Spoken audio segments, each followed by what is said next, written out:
makanan yang sehat dan meninggalkan makanan-makanan yang kurang sehat, Mbak. 10 gizi seimbang itu. Berat badan ideal itu yang seperti apa, Bu? Apakah ada kategorinya atau bagaimana cara kita mengetahui? Biasakan sarapan pagi.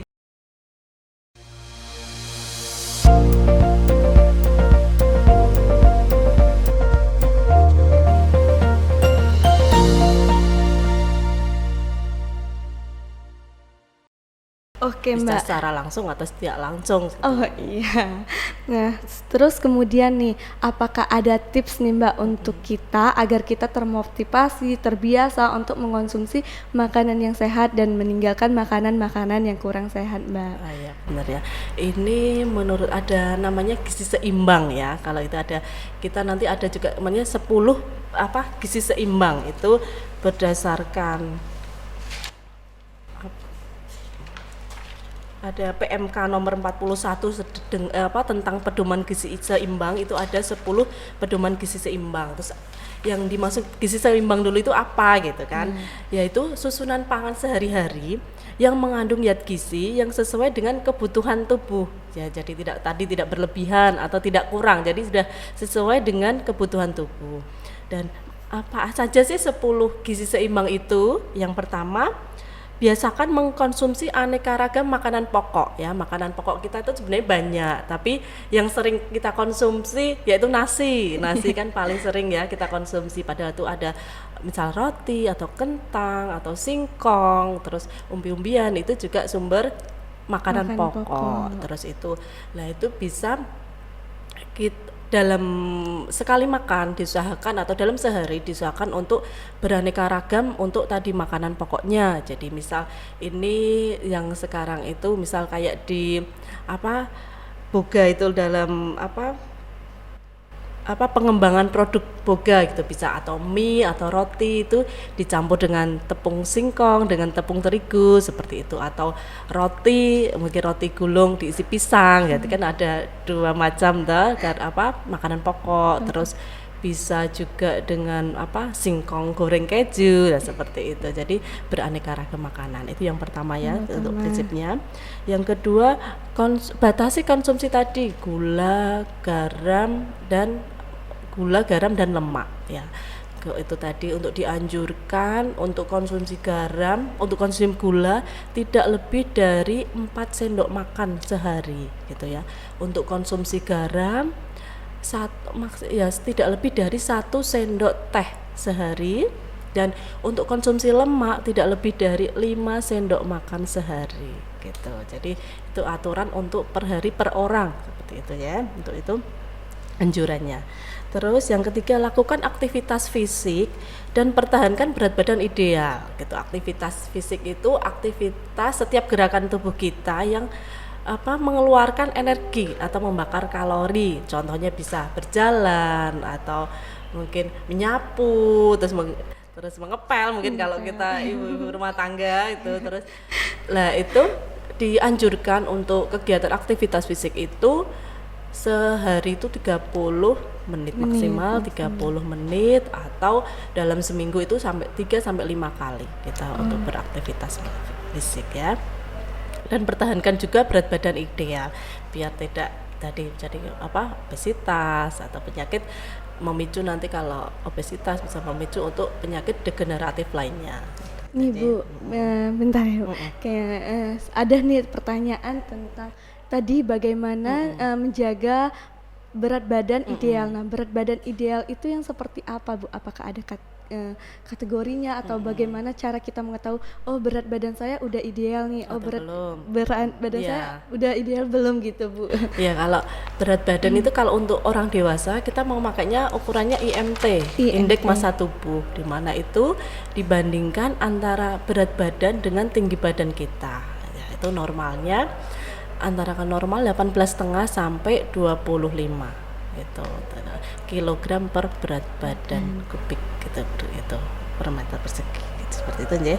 Itu nanti idealnya seperti itu ya. Terus itu lagi apalagi itu yang tadi yang ketiga ya, baru keempat. Ini yang keempat itu biasakan mengkonsumsi lauk pauk yang tinggi protein. Lauk pauk yang tinggi protein, yaitu sumber protein itu bisa dari lauk hewani dan lauk nabati. Semuanya mempunyai keunggulan dan kelebihan dan kekurangan. Kalau kelebihan dari lauk hewani itu dia mengandung asam amino yang lengkap dan kualitas proteinnya lebih baik dibandingkan protein nabati. Tetapi dia tinggi kolesterol dan lemak jenuhnya. Sedangkan kalau lauk nabati dia itu asam tadi kualitasnya dan asam aminonya mesti lebih sedikit dibandingkan dengan lauk hewani. Tetapi dia mengandung isoflavon itu sebagai antioksidan dan penangkal itu senyawa jahat dalam tubuh seperti itu. Jadi terus anjurannya untuk dalam sehari itu kita konsumsi lauk hewani dan lauk nabati itu 2 sampai 4 porsi sekali dalam sehari seperti itu ya. Bisa mungkin 2 potong tempe atau tahu itu 2 sampai 4. Terus kalau ikan ya mungkin bisa ikan, bisa telur. Kalau bisa tadi ya beraneka ragam karena tidak ada satu makanan itu yang mengandung nilai gizi yang kita butuhkan gitu ya. Jadi semakin beraneka ragam makanan yang kita konsumsi itu akan semakin terpenuhi kebutuhan gizi kita. Gitu. Itu yang keempat. Lalu yang kelima, cuci tangan pakai sabun dan air mengalir. Ya, ini juga dah digemar-gemarkan kita harus cuci tangan. Kenapa kita harus cuci tangan? Karena cuci tangan itu tadi memutus rantai ya penyebaran kuman. Jadi kita dengan biar kita terjaga dari bakteri dan kuman yang dari tangan ke makanan. Kita harus jadi memutus rantai makanan itu dengan memutus penyebaran kuman itu dengan cuci tangan dengan sabun dan air mengalir gitu ya. Itu untuk cuci tangan pakai sabun dan air mengalir itu apakah ada langkahnya Bu? Biar sobat sehat di rumah. Kalau kita itu di rumah sakit ya ada 6 langkah cuci tangan dan 5 momen. Kalau kita di rumah sakit itu ada kita 5 momen cuci tangan. Kapan sih kita cuci tangan? Kita 2 sebelum dan 3 sesudah. Sekalian masuk ini. 2 sebelum 3 sesudah, yaitu 1 sebelum kita kontak dengan pasien, 2 sebelum sebelum kontak dengan pasien, 2 sebelum melakukan tindakan aseptik gitu. Yang ketiga setelah terkena cairan tubuh pasien, misalnya itu kita harus cuci tangan. Yang keempat setelah kita kontak dengan pasien. Yang kelima setelah kita kontak dengan lingkungan pasien seperti itu. Terus langkah cuci tangannya sudah tahu ya, udah tahu pada sobat sehat di rumah ya. Nah selanjutnya nih Bu tadi yang kelima, ini ada yang ini tadi 5 ya. Ini lanjut yang ke-6 ya Bu. Ke-6 itu biasakan sarapan pagi tadi sudah saya jelaskan ya, karena sarapan itu penting karena tadi kita itu sarapan itu menyiapkan energi kita untuk melakukan aktivitas ya seperti itu. Dan jangan khawatir kalau dengan sarapan berat badan kita tidak nambah lah, kalau sesuai dengan porsinya ya. Porsinya sudah. Terus yang ke-7 ya. Ke-7 itu biasakan air minum yang cukup dan aman, yang cukup ya, karena air itu kan kebutuhan makro esensial. Jadi makro itu jadi dibutuhkan banyak oleh tubuh dan tubuh tidak bisa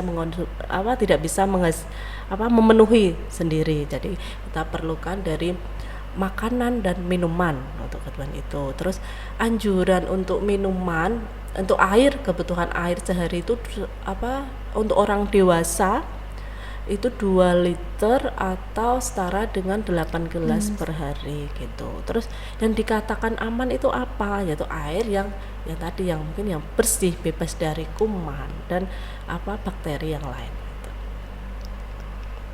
Terus yang ke-8 ya. 8 itu banyak makan buah dan sayur.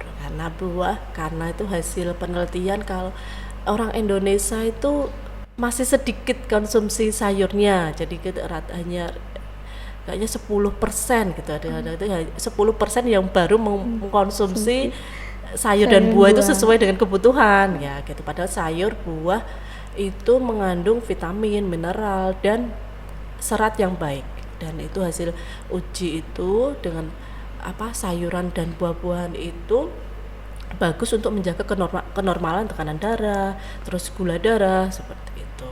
Terus anjurannya menurut WHO itu menganjurkan untuk kita konsumsi sayuran itu sebanyak 250 gram atau setara dengan 2,5 gelas sayur yang sudah ditiriskan. Jadi hanya sayurannya aja, kalau sudah matang itu 2,5 gelas itu perharinya 2,5 gelas. Itu. Terus kalau buah-buahan sebanyak 150 gram atau setara dengan misal 3 buah pisang atau 3 buah jeruk itu dalam sehari. Itu yang ke-8 ya, makan buah dan sayur. Yang ke-9 itu membaca label pada kemasan pangan. Label itu semua informasi itu berisi tentang isi, jenis atau komposisi bahan makanannya, terus tanggal kadaluarsa, terus di situ juga ada keterangan yang penting di dalam suatu produk atau makanan tersebut. Jadi kita sebagai yang konsumen harus pintar-pintar itu sebelum kita membeli atau sebelum kita mengkonsumsi makanan yang kemasan, kita harus baca terutama